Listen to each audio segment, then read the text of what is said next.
எல்லாருக்கும் வணக்கம். நீங்கள் பாருங்கள், இதுக்கு பேர் கரப்பான் செடின்னு சொல்லுவாங்க. சில ஊரில் தாத்தா வெட்டு பச்சலை அப்படின்னு சொல்லுவாங்க, அருவா வெட்டு பச்சலை அப்படின்னு சொல்லுவாங்க. இது சின்ன வயசில் நாங்கள் விளையாடும் இந்த பூத்துரு பாருங்கள், ஒத்த பூ மஞ்சள் கடலில், இதுதான் அந்த செடி. சின்ன வயசில் இப்படி பிடிச்சிட்டு ஒரு சவுண்டு கேட்கும். இது சின்ன வயசில் இந்த மாதிரி பண்ணி நாங்கள் விளையாடுவோம். தாத்தா வெட்டு பச்சலைன்னு சொல்லுவோம், அருவா வெட்டு பச்சலைன்னு சொல்லுவோம். ஏன் அருவா வெட்டு பச்சலைன்னு சொல்கிறாங்கன்னா, இது ஒரு ஆன்டிபயோட்டிக் நிறைஞ்ச செடி.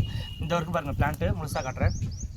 நம்ம காய் நறுக்கும் போது கையில் கிழிச்சிக்கிட்டாலோ இல்லைனா வேறு எதுவும் வீட்டில் வேலை செய்யும் போது தகரம் இரும்பு கிழிச்சிட்டாலும் இமீடியட்டாக போய் டிடி போடுவோம்ல. ஸோ அந்த டிடி போடுறதுக்கு சமமானது இந்த அருவா வெட்டு பச்சலை. அதாவது அருவா வெட்டு பச்சலை, அருவாவில் வெட்டிக்கிட்டால் அந்த பச்சலை போடுவாங்க. அதனால தான் இந்த பேர் அருவா வெட்டு பச்சலைன்னு சொல்லுவாங்க. ஆனால் ஆக்சுவலி இதோட உண்மையான பேர் வந்து கரப்பான் செடி.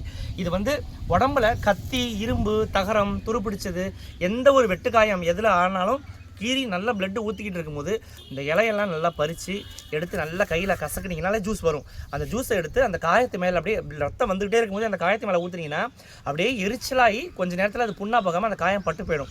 இப்போல்லாம் வெட்டுக்காயத்துக்கு ஸ்ப்ரே இருக்குது, நம்ம ஸ்ப்ரே அடிக்கிறோம்ல, அந்த மாதிரி அந்த காலத்தில் உள்ளது. இதுக்கு பேர் வந்து கரப்பான். இந்த செடி உங்கள்கிட்ட எங்கேயாவது கிடச்சிதுன்னா, இனிமேல் உடம்புல ஏதாவது காயம் ஆயிடுச்சுன்னா உடனே டிடி போடுறதுக்கோ பேண்டர் போடுறதுக்கு பதிலாக இந்த இலை கையில் இருந்ததுன்னா நல்லா கசக்கி ஜூஸ் எடுத்து அதில் ஊற்றுனீங்கன்னா இமீடியட்டாக ஒரு 2 நாள் 24 மணி நேரத்தில் அது காஞ்சிடும். ஓகே பாய், இன்னொரு பிளான்ட்டில் பார்க்கலாம்.